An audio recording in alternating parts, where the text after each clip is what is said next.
ទន្ទឹមនឹងការសម្របសម្រួលអ្នកសង្កេតការអាស៊ាននិងដំណើរទស្សនកិច្ចផ្សេងៗទៅកាន់តំបន់ព្រំដែនរាជរដ្ឋាភិបាលក៏បាននឹងកំពុងបន្តធ្វើការងារការទូតយ៉ាងសកម្មក្នុងកម្រិតតំបន់និងលើឆាកអន្តរជាតិជាក់ស្ដែងក្នុងដំណើរទស្សនកិច្ចផ្លូវការទៅកាន់ប្រទេសម៉ាឡេស៊ីនៅថ្ងៃទី3និងទី4ខែសីហាឆ្នាំ2026ឯអាដាមឧបនាយករដ្ឋមន្ត្រីប្រាក់សុខុនរដ្ឋមន្ត្រីការបរទេសនិងសហប្រតិបត្តិការអន្តរជាតិបានជួបសម្ដែងការគួរសមចំពោះនាយករដ្ឋមន្ត្រីម៉ាឡេស៊ីអាដាមអាន់វ៉ាអ៊ីប្រាហ៊ីមនៅឯទីក្រុងកូឡាឡាំពូក្នុងជំនួបនោះក្រៅពីកិច្ចពិភាក្សាអំពីកិច្ចសហប្រតិបត្តិការទ្វេភាគីស៊ីជម្រៅរវាងកម្ពុជានិងម៉ាឡេស៊ីប្រធានបទស្ដីពីចំនួនព្រំដែនកម្ពុជាថៃក៏ជារបៀបវិរៈដ៏សំខាន់មួយដែរ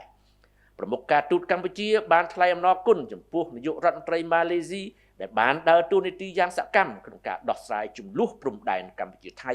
ប្រកបដោយន័យស្ថាបនានិងដោយសន្តិវិធីក្នុងអំឡុងពេលដែលម៉ាឡេស៊ីធ្វើជាប្រធានបដូវវេនអាស៊ានឆ្នាំ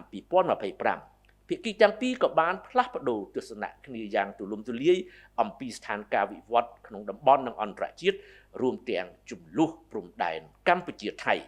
ដូច្នេះអាដាមឧបនាយករដ្ឋមន្ត្រីប្រាក់សុខុនក៏បានបញ្ជាក់ឡើងវិញពីជំហររបស់កម្ពុជាក្នុងការដោះស្រាយបញ្ហាព្រំដែនដោយសន្តិវិធីស្របតាមច្បាប់អន្តរជាតិសន្ធិសញ្ញានិងកិច្ចព្រមព្រៀងដែលមានស្រាប់រវាងប្រទេសទាំងពីរ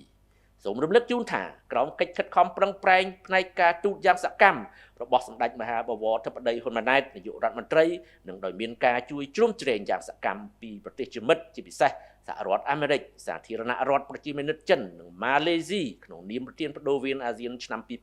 2025កិច្ចព្រមព្រៀងឈប់បាញ់លើកទី1ត្រូវបានចុះហត្ថលេខានិងចូលជាធរមាននៅថ្ងៃទី28ខែកក្កដាឆ្នាំ2025បន្ទាប់មកសេចក្តីថ្លែងការណ៍រួមស្តីពីសន្តិភាពក៏ត្រូវបានចុះហត្ថលេខាដោយនាយករដ្ឋមន្ត្រីកម្ពុជាថៃនៅថ្ងៃ26តុលា2025នៅទីក្រុងកូឡាឡាំពូដោយមានវត្តមានអាដាមប្រធានាធិបតីសហរដ្ឋអាមេរិកដូណាល់ត្រាំនិងនាយករដ្ឋមន្ត្រីម៉ាឡេស៊ីអាន់វ៉ាអ៊ីប្រាហ៊ីមជាសាក្សីទោះជាយ៉ាងនេះក្តីថៃបានបំពេញកិច្ចព្រមព្រៀងទាំងពីរដោយបានបើកការវាយប្រហារមកលើកម្ពុជាជាលើកទី2នៅថ្ងៃ7ដល់27ធ្នូឆ្នាំ2025ដែលបាត់ឈប់បាញ់លើកទី2ចូលជាធរមាន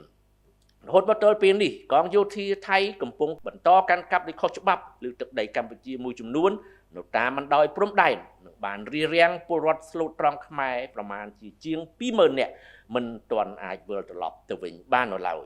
អំពើឈ្លានពានទឹកដីនិងការរំលោភសិទ្ធិជនភៀសសឹកបែបនេះផ្ទុយទាំងស្រុងពីច្បាប់អន្តរជាតិហើយដែលសហគមន៍អន្តរជាតិក៏ដូចជាសារព័ត៌មានល្បីៗរបស់បរទេសកំពុងលើកមកនិយាយយ៉ាងកងរំពងអាស្រ័យហេតុនេះសូមបងប្អូនជនរួមជាតិមេត្តាជ្រាបនិងសូមបន្តរក្សាកម្លាំងសាមគ្គីជាតិដ៏រឹងមាំជាមួយរាជរដ្ឋាភិបាលនិងវីរៈកងទ័ពជួរមុខដើម្បីការពារទឹកដីនិងការពារសិទ្ធិពលរដ្ឋភៀសសឹកស្របតាមច្បាប់អន្តរជាតិ